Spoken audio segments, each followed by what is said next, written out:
Estamos juntos mais uma vez.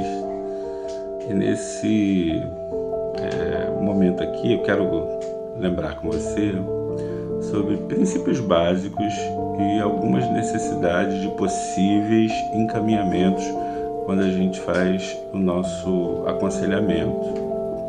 Por quê? Como eu já expliquei, você não tem como artificializar esse processo, ele tem que ser natural, a pessoa tem que desejar ser aconselhada. Então é muito importante que, entre qualquer outra coisa, nós não tenhamos nessa relação nenhum tipo de contato que não seja natural. Por mais que você se sinta muito habilitado a realizar aconselhamento, isso não pode ser imposto. Isso precisa ser trazido para a vida do aconselhado como um desejo pessoal que nasça no coração dele, por ação do Espírito Santo, que ele entenda a necessidade de procurar essa ajuda e a gente possa estar ali bem tranquilo nesse sentido, porque não foi nada imposto. Então, inegociável saber que essa ação é uma ação natural. Nós não forçamos o aconselhamento. Já fiz esse comentário com você aqui nesses vídeos. Quando a gente vai aconselhar, é muito importante você saber que o princípio básico é orientar segundo a palavra de Deus. Isso também você já ouviu de mim. Mas é bom reforçar porque, em muitos casos, nós desenvolvemos no aconselhamento, e aí você vai desenvolver a escuta, que também são princípios que devem ocupar de maneira bastante criteriosa o aconselhamento, mas o conteúdo que o conselheiro usa é a palavra do Senhor. Não são suas experiências pessoais, elas podem ser utilizadas, já falei isso contigo também, mas é muito importante que você não abra mão de desenvolver com o aconselhado o que a Bíblia fala sobre o que ele está passando. Lembra também de não ficar preocupado em exercer juízo, né? Quem dizer se está certo, se está errado. Muito provavelmente errado está, ou existem dúvidas sobre o que foi feito, mas isso ele já sabe, ele não precisa de mais alguém confirmando isso na sua vida. Ele já tem ciência de que o que foi experimentado, vivido, são situações que trouxeram esse peso para a sua vida. Agora, o que é importante nesses princípios que ainda não foi trabalhado com você? Entender onde está o limite do aconselhamento. É um princípio que a gente não pode deixar de observar. Por quê?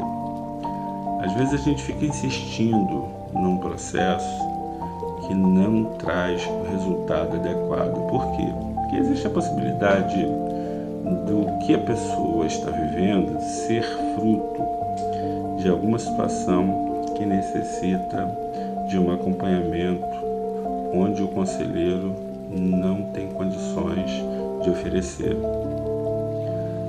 Do que a gente está falando? Em muitos casos, o problema, a dificuldade que a pessoa passa é de natureza emocional, que precisa de alguém habilitado profissionalmente para poder fazer isso. Você vai ler alguns títulos de pastores, conselheiros, que escrevem de maneira contrária ao atendimento psicológico. Existem casos que você vai ler, não, mas aqui está escrito assim, funciona desse jeito, não pode ser de outra forma. Primeira coisa que eu queria dizer para você é que Deus ele tem poder para tratar tudo. Não existe nada que Deus não tenha poder para fazer. Mas você já reparou como é que a gente faz com alguém que está enfrentando um momento em que a sua saúde está em risco? E isso a abala, é difícil para ela, a gente ora, orienta, mas pede para que procure o médico. Ou você faz diferente? Há pouquíssimo tempo eu precisei fazer uma cirurgia cardíaca. A igreja orou muito por mim. Recebi algumas visitas, gente muito carinhosa, que teve o prazer de poder estar comigo naquele momento. Mas em nenhum desses casos as pessoas me orientaram a não ir ao cardiologista, a não fazer a cirurgia. Foi uma cirurgia delicada. Eu coloquei 3 pontes mamárias, seriam de safena, não foi possível fazer. Se você conhece alguém que já passou por isso, eu não preciso ficar explicando para você como é delicado. Mas estou usando como exemplo para você poder parar para refletir que quando existem problemas de ordem orgânica, a saúde da pessoa está enfrentando essas situações, a gente vai até lá, ora, orienta, diz assim, mas procura o teu médico, refaz os exames, procura uma outra opinião, vê como isso pode ser tratado da melhor maneira possível. Mas, em geral, quando alguém tem problemas emocionais, nós não damos a mesma atenção. Nós não permitimos que essas situações também sejam alvo de intervenção clínica e de profissionais habilitados para isso. Eu queria primeiro que você soubesse o seguinte: Deus sempre cura. A gente só não sabe qual é o processo que Ele vai usar para poder realizar isso. Pode ser que a cura seja feita sem intervenção direta do homem. Eu creio em milagres, sei que Deus tem poder para fazê-los. Já fui alvo de alguns, já vi o Senhor agir na vida das pessoas. Então, em momento algum, eu estou aqui descredenciando ou falando para você que algumas situações não podem ser alvo da ação direta do Senhor na vida da pessoa. Mas a questão é, nem todos os casos vão ser resolvidos do mesmo jeito. Nós lemos na Bíblia que Deus realizou curas, mas Ele curou todo mundo que estava enfermo? Não. Muitas pessoas que estavam enfermas, que estiveram próximas ao Senhor, foram tratadas pela medicina do seu tempo e foram curados e ficaram bem e voltaram às suas atividades. E por que cura um e não cura outros? Isso é com Deus. Mas o que é importante para a gente nesses princípios e quando a gente percebe que há necessidade de encaminhar? Primeiro, você precisa ter informações sobre o que é aquilo que você não está conseguindo trabalhar na vida da pessoa. De repente você lida com alguém que tem uma ansiedade muito acentuada, você está lendo direto lá com a pessoa: lancemos sobre Deus as nossas ansiedades, porque Ele tem cuidado de vós. Olhai os pássaros e os lírios não se vestem, mas o Senhor não, ninguém, nem Salomão, foi capaz de se vestir melhor do que eles. Aí você vai buscar N contextos bíblicos para poder trazer para a vida dessa pessoa. Ora com ela, pede a Deus que ela possa se sentir cuidada por Ele, mas essa condição não muda. Por quê? Porque em muitos casos existe um desequilíbrio químico na vida da pessoa, que ela vai precisar de um profissional competente para que aquele momento ali seja superado com um tratamento medicamentoso.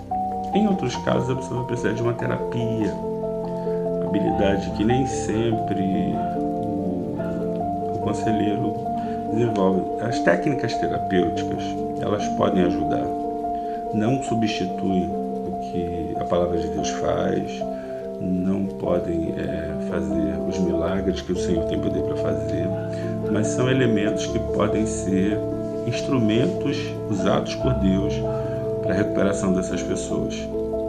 Então é muito importante primeiro você ter conhecimento e informações sobre esses momentos que encontram com a pessoa e que muitas vezes ela não consegue superar pura e simplesmente pelas orientações que são trazidas pelo conselheiro.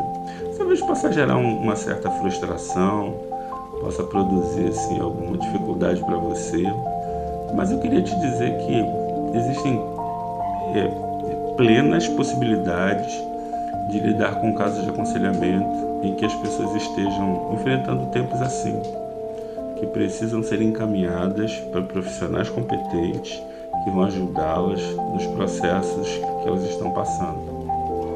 Você lida, por exemplo, com alguém que perdeu alguém, o luto ele não termina, o ciclo não se fecha, por mais que você oriente, mostre na Bíblia, apresente os cuidados de Deus com aqueles que lhe pertencem, que estão no seio de Abraão, N situações aí que você vai procurar trazer para a vida do seu aconselhado, mas a dor não passa, a tristeza não termina, o tempo já é razoavelmente longo e fica muito claro que existe um processo depressivo instaurado aí. Talvez você lide com alguém que já esteja desenvolvendo uma ideação suicida e que ouça vozes que tem que tirar a própria vida. E aí você, não, o inimigo, o que é? Pode ser, pode, mas tratar nunca fez mal. Então é muito importante a gente parar para refletir sobre a importância de ter conhecimento suficiente e encaminhar as pessoas para alguém que possa ajudá-las a melhorar nessas situações. Às vezes a pessoa frequenta a igreja a vida toda, mas tem uma esquizofrenia paranoica, que ela não é nível de surto, mas tem sempre alguém perseguindo, alguém quer mal, uma coisa que não termina. E aí você está lá aconselhando, não, nós servimos ao Senhor, Ele cuida, trata a gente, protege, mas aquilo não termina. E você, como é que esse negócio não acaba? Então, quando você desenvolve assim, algum conhecimento sobre as patologias emocionais, você vai aprender que esses são casos que podem ser tratados e podem ser tratados em conjunto. A não ser que você abrace a ideia de que o Senhor irá curar todo mundo do mesmo jeito. É uma possibilidade. Só não aconselho porque, na minha experiência, não é isso que ocorre. E como a gente está fazendo aqui uma troca de situações que são importantes, eu queria muito que você tivesse consciência a respeito disso. Ah, mas eu não concordo. Tudo bem, fique bem à vontade. Mas saiba que existem pessoas que o tratamento psicoterapêutico, psiquiátrico, neurológico vai fazer uma diferença bem significativa para a vida delas. Em tempos em que nós lidamos com tantas situações de perturbação emocional, afetiva, mental, somatizações, pessoas que passaram por traumas ao longo da vida, que nunca falaram sobre eles, que não se permitiram tratar porque acreditaram que iriam varrer tudo para debaixo do tapete, iria ficar lá, isso nunca iria voltar, e agora descobrem que essas questões do inconsciente ainda fazem parte de suas vidas. E é um verdadeiro assalto. Eu costumo dar um exemplo que eu acho muito simples, mas que talvez faça você visualizar de maneira razoável sobre o que está sendo dito. Você pega uma bola comum, uma bola, essas bolas que a gente compra em papelaria, em qualquer lugar, enche um balde com água, coloca a bola dentro e pega a sua mão e empurra a bola até o fundo do balde. Enquanto você conseguir ficar com a mão dentro d'água segurando a bola, fica tudo lá embaixo. Quando você cansa, você tira a mão de dentro do balde, solta a bola, ela vem com tudo para cima. Em muitos casos, reações emocionais são assim, estão sendo reprimidas, seguradas, e a gente faz um esforço enorme para que elas permaneçam por lá. Mas uma hora a gente tira a mão, uma hora a gente relaxa, uma hora alguma situação ocorre, gatilhos são desenvolvidos, e aí a pessoa tem um problema e o comportamento muda, as situações ficam completamente diferentes, e a gente não consegue entender como é que alguém estava tão bem e agora não está mais. Muitos desses problemas precisam ser tratados da maneira adequada. Eu espero muito que você se permita lançar esse olhar quando estiver aconselhando e comece a observar que algumas coisas não são simplesmente casos que serão resolvidos num aconselhamento comum. Essa pessoa vai precisar ser encaminhada para alguém que sabe trabalhar isso da maneira correta. Se ela te procura, ela confia em você. E uma dica aqui, Deus está permitindo que você seja esse instrumento para encaminhá-la para o tratamento adequado. Pensa nisso.